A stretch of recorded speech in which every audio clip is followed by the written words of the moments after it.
1977 সালের 12 জুলাই দক্ষিণ ডাকোটার এক ছোট্ট শহর ওয়েবস্টারের এক দুগ্ধ খামারে জন্ম নিয়েছিল এক ছেলে, নাম ব্রক এডওয়ার্ড লেজনার।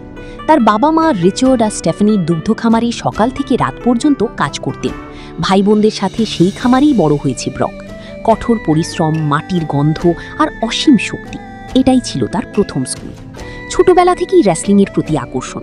5-6 বছর বয়সে প্রথম রেসলিং দেখে মুগ্ধ হয়। হাই স্কুলে ফুটবল খেলত, কিন্তু রেসলিংই ছিল তার আসল ডাক। সিনিয়র ইয়ারে স্টেট চ্যাম্পিয়নশিপে তৃতীয় হয়েছিল, সেই হারই আগুন জ্বালিয়ে দিয়েছিল। বিসমার্ক স্টেট কলেজে NJCAA হেভিওয়েট চ্যাম্পিয়ন হয়, তারপর ইউনিভার্সিটি অফ মিনেসোটায় গিয়ে NCAA ন্যাশনাল চ্যাম্পিয়ন হয় 2000 সালে। কিন্তু ব্রক শুধু অ্যামেচার রেসলার ছিল না, সে ছিল একটা বিস্ট। WWE ডেভেলপমেন্টাল ট্রেনিংয়ে যোগ দিয়ে 2002 সালে মেইন রোস্টারে এসে ঝড় তুলে দিয়েছিল। দ্য নেক্সট বিগ থিং থেকে দ্য বিস্ট ইনকার্নেট। মাত্র কয়েক বছরই WWE চ্যাম্পিয়ন, রয়্যাল রাম্বল বিজয়ী, রেসলমেনিয়ার মেইন ইভেন্টার। UFC-তে গিয়ে মাত্র চতুর্থ ফাইটে হেভিওয়েট চ্যাম্পিয়ন হয়েছিল। NFL ট্রাই আউটও করেছিল। কিন্তু এই বিস্টেরও একটা নরম দিক ছিল। সে সবসময় বলতো, আমি রিংয়ের বাইরে শুধু একজন ফাদার আর ফার্মার। স্ত্রী সেবলের সাথে কানাডার এক শান্ত ফার্মে থাকতে ভালোবাসত। 4 সন্তানের বাবা। পরিবারের জন্য অনেকবার WWE ছেড়ে চলে গিয়েছিল। 2026 সালের 19 এপ্রিল রেসলমেনিয়া 42 লাস ভেগাস। 48 বছর বয়সী দ্য বিস্ট রিংয়ে উঠল ওবা ফিনের বিপক্ষে। ম্যাচ শেষ হলো মাত্র কয়েক মিনিটে। তারপর নীরবে বসে বুট খুলল, গ্লাভস খুলল, সেগুলো রিংয়ের মাঝখানে রেখে দিল। কোনো স্পিচ নয়, কোনো ড্রামা নয়, শুধু একটা প্রতীকী বিদায়। কেন রিটায়ারমেন্ট নিলেন? স্বাস্থ্যের কারণে। বছরের পর বছরের কঠোর লড়াই শরীরকে ভেঙে দিয়েছে। পরিবারের সাথে আরও সময় কাটাতে চেয়েছেন। লিগেসি রক্ষা করে নতুন প্রজন্মকে ওবা ফিমির মতো জায়গা করে দিতে চেয়েছেন। কিছু বাইরের চাপও ছিল, লিগাল ইস্যু আর প্রাইভেসির অভাব।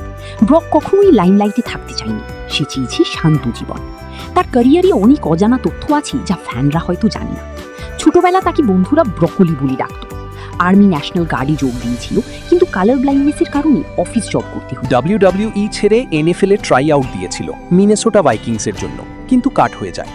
তার বুকের ট্যাটু একটা তলোয়ার, যা তার শক্তি আর যোদ্ধা সত্তার প্রতীক। সে একজন অ্যাভিড হান্টার এবং কানাডার ফার্মে শান্ত জীবনযাপন করে। সেবলের সাথে তার সম্পর্ক, দুজনেই রেসলিংয়ের আইকন, একসাথে 4 সন্তান লালন পালন করেছেন। ব্রক লেসনারের মোট সম্পদের পরিমাণ সেলিব্রিটি নেটওয়ার্থ অনুসারে প্রায় $10 মিলিয়ন 2026 সালের হিসাবে। যদিও তার ক্যারিয়ার থেকে মোট আয় $150 মিলিয়নেরও বেশি বলে অনুমান করা হয়। WWE আর UFC এর বড় কন্ট্রাক্ট, মার্চেন্ডাইজ আর অ্যাপিয়ারেন্স থেকে এই সম্পদ গড়ে উঠেছে। কিন্তু টাকা কখনোই তার মোটিভেশন ছিল না। সে সবসময় বলতো, আমি শুধু লড়াই করতে ভালোবাসি। আজ দ্য বিস্ট রিং ছেড়ে চলে গেল, কিন্তু তার গর্জন থেমে যায়নি। সুপ্লেক্স সিটি, F5, রেসলমেনিয়ার অবিস্মরণীয় মুহূর্ত, এগুলো চিরকাল থাকবে। ব্রক লেসনার একজন খামারের ছেলে থেকে বিশ্বের সবচেয়ে ভয়ঙ্কর এবং সম্মানিত যোদ্ধা।